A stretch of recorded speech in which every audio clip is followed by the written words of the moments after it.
सबसे बड़ा आर्थिक अन्याय। आप जानते हो कि इस देश में 22 ऐसे लोग हैं जिनके पास उतना ही धन है जितना हिंदुस्तान के 50% आबादी के हाथ में। 22 लोगों के हाथ में उतना धन है जितना हिंदुस्तान के 50% के नागरिकों के हाथ में। जो 50% इस देश के सबसे गरीब लोग हैं, उनके हाथों में देश का 3% धन है, और जो देश के 5% सबसे अमीर लोग हैं, उनके हाथ में 60% देश का धन है। तो सबसे पहले आर्थिक अन्याय, 40 साल से सबसे ज्यादा बेरोजगारी।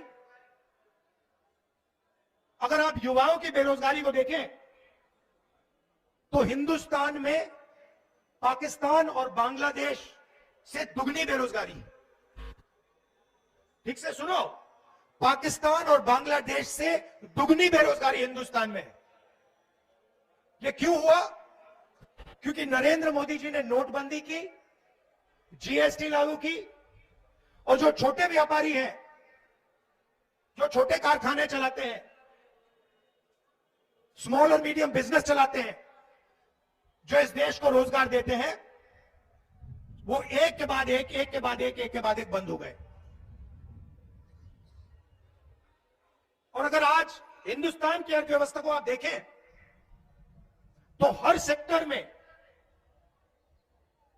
5-6 कंपनियों की मोनोपोली है। अदानी जी को देखिए, देश के एयरपोर्ट, सारे के सारे पोर्ट्स, पावर जनरेशन। हिमाचल में अगर आप सेब की बात करो, वो पूरी की पूरी मार्केट उनके हाथ में। तो बड़े बड़े उद्योगपतियों को, 3-4 को, हिंदुस्तान का पूरा धन पकड़ा दिया। नतीजा क्या हुआ कि जो लोग देश को रोजगार देते हैं, स्मॉल एंड मीडियम इंडस्ट्री वाले लोग, वो सब बंद हो गए और देश के युवाओं को रोजगार नहीं मिल सकता। और किसी भी प्रदेश में आप चले जाइए, आपको हिंदुस्तान के युवा सड़क पे भटकते दिखेंगे, बेरोजगार मिलेंगे। तो यह हुआ आर्थिक अन्याय।